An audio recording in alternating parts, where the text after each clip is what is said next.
Hello my friends, welcome to the video. It is Simon the Watch Guy. This is a fairly quick video blog just to say that I wholeheartedly, if you didn't gather from the previous video, I wholeheartedly recommend this Citizen, the NY0040.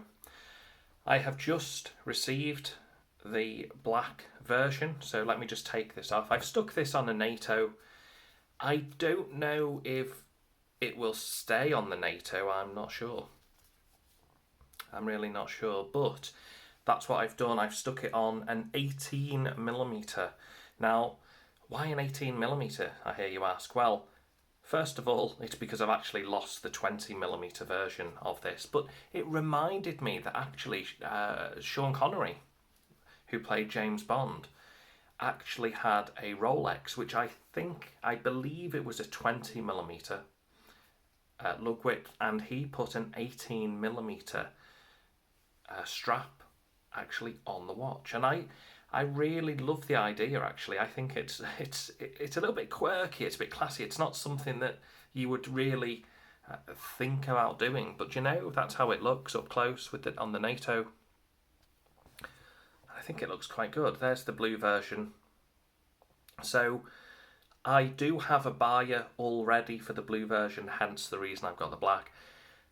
Whichever version you go for, they are fantastic watches. They are truly, I think actually in a roundabout way, I think the blue version is a little bit more beautiful in terms of the colour, that kind of sunburst effect.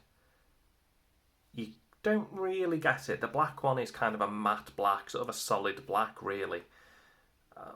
But why did I go for the black? Well, I think the black is a little bit more of a strap monster. You can, because of the black, you can kind of get away with more NATOs. And to be honest, I'm not a massive fan of NATOs, believe it or not. I'm really not a massive fan. But I just like the fact that you can. It's quite... how can I put this?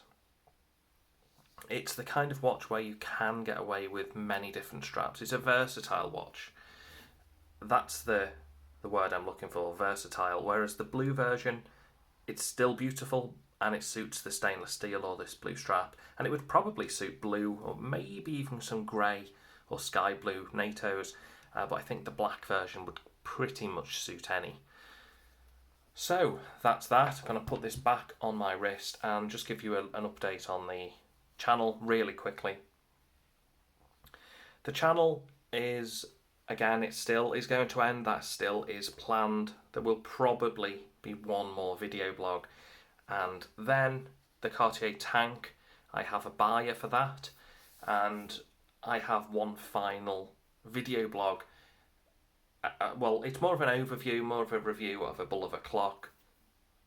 It's been a very interesting one, so hopefully you'll stick around for that one. Thank you for tuning in. Let me know which is your favourite. Did you enjoy the previous video? Did the previous video maybe tempt you to pick up one of these?